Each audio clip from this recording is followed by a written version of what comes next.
Hello बहिणींनो, आज मी बनवते पडवळची भाजी. पडवळ किंवा घोसावळ पण म्हणतात ह्याला आमच्या इकडे.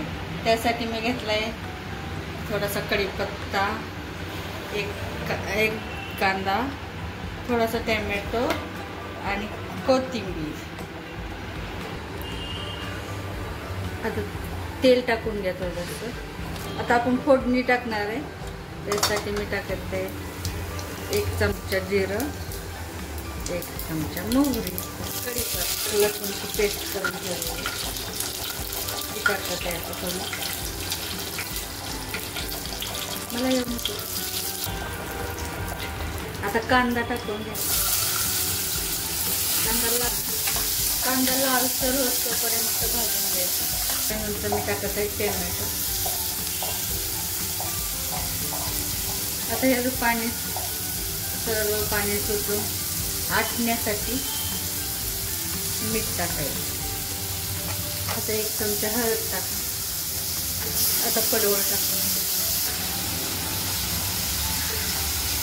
लाल तिखट टाका.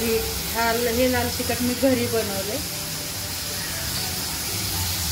ह्याची पण रेसिपी मी बनवणार आहे आता उन्हाळ्यामध्ये जेव्हा मी करेन ना लाल तिखट, तेव्हा त्याची पण रेसिपी टाकणार आहे.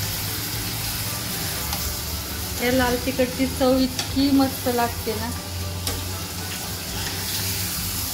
मी दरवर्षी बनवते 2-3 किलो.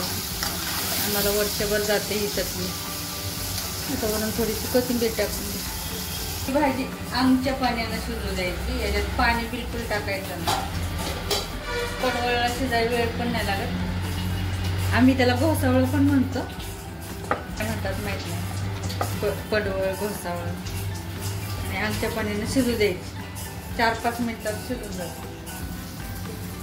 माझं व्हिडिओ आवडल्यास बहिणींनो माझ्या व्हिडिओला लाईक करा, सबस्क्राईब करा.